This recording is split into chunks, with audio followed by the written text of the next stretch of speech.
CEOs left their posts at a record pace last month. A new report from executive outplacement firm Challenger Gray and Christmas says that 172 chief executives moved on during the month of October. Joining us right now to talk about whether this is part of a larger trend is Maggie Wilderotter. She's the chairman and CEO of Grand Reserve Inn. She's also the former chairman and CEO of Frontier Communications, and she's on the boards of Lyft, Costco, and DocuSign. And Maggie, thanks for being here today. No, it's great to be back. Thank you. Is there something new afoot, or is this a one-off to see this number of chief executives leaving? You know, I think 40% of that number have left for some kind of controversy in their position. So I think that is new. I think there's a lot more transparency in the CEO suite than there ever has been. You don't think there's more bad behavior, just more? I think there's more scrutiny. Yeah, that's what. Scrutiny. I'm not sure if there's more bad behavior or less.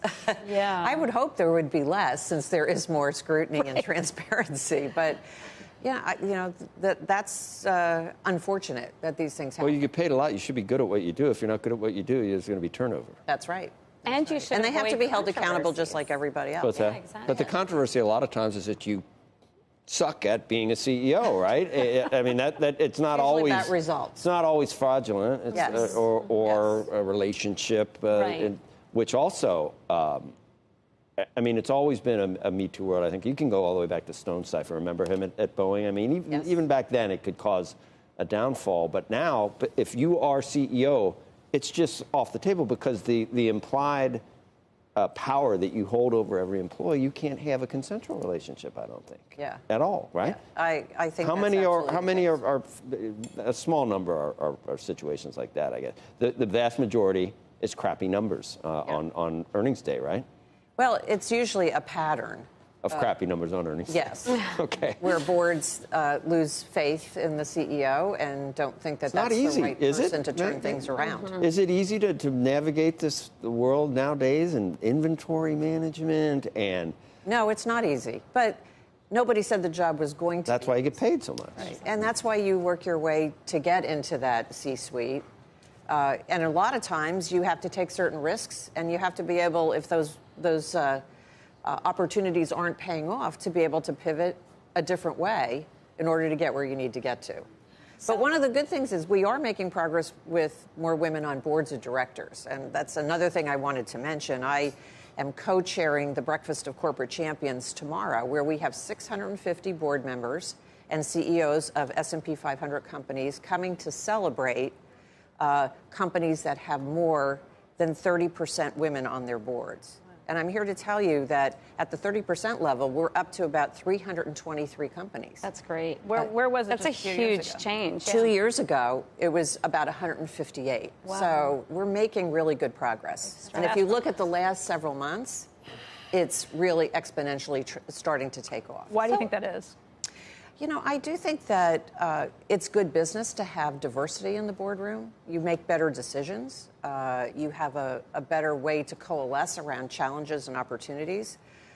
And I think there's a lot of very qualified women out there that have made their way through the pipeline into higher level jobs in companies. Maybe not necessarily to that CEO position yet, which is we're all hoping that continues to move up.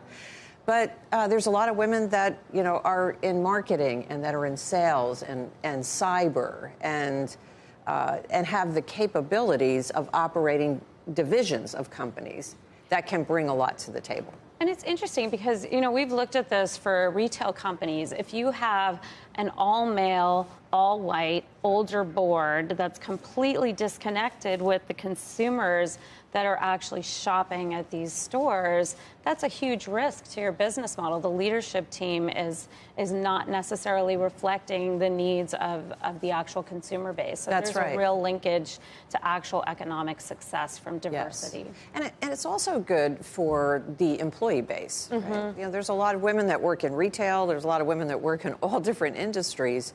And to have a board be reflective also of the employee base and the culture of what's going on in those companies, which really drives the values, that also helps drive the results for the business. It's funny, though, that we're looking for boards with more than 30% women because, really, half of the boards of every corporation should be women, right? That's our population. Yeah. That should be reflected. And if you look at the S&P 500, C1000 together, it's only about 3%. are women. So there's still a long way to go to get to gender parity. Yep. But we're on our way, and I think that's important. I also think that CEOs have found it's good for them. It's good business for them to have a different point of view. Would you think Dennis Muhlenberg can survive? I hope so. You know, You do? I think he's working hard. I think his chairman came out in support of him. Really? When was that? Yeah, I think. Oh, you saw that? Yeah, I did yesterday. see that. Yeah, yesterday. I saw. Did you see some of the afterwards, Becky? That they said that the crisp responses that Calhoun gave to all the answers was in stark contrast to what happened in front of Congress last week with the CEO. Right. And I was, we were part of the interview. That's sort of my takeaway too. They were crisp, weren't they? Yes, absolutely. And inspired. I think stock was up about $8 or $9. He is. Individual. Yeah. I think stock was up $8 or $9. I actually work with him at Blackstone. I'm a senior advisor. Oh, you're over there too? Yes, I have been for almost 5 years. So he's very talented, and he's also very committed to making sure Boeing is successful. So he's doing a good job. I think a lot of people are pulling for Boeing. Yeah. Why wouldn't it? It's one of our premier companies. I mean, the engineering that goes into those planes and the safety record over the past 50 years. It's amazing. Yeah. It is. And they have to, work hard now at building trust and getting trust back. But just one more thing on the women's side for boards. I chair the DocuSign board today. You mentioned Lyft, Costco. I'm on the Cadence Design Systems board as well. I have, and the HPE board, which I wanted to mention. Pat Russo is the chairman of the board, woman. I chair the audit committee. Pam Carter chairs compensation. I don't like the makeup of this board right here. Can we get a man out here, please? What'd you say? By definition, no, we need two more, right? At least.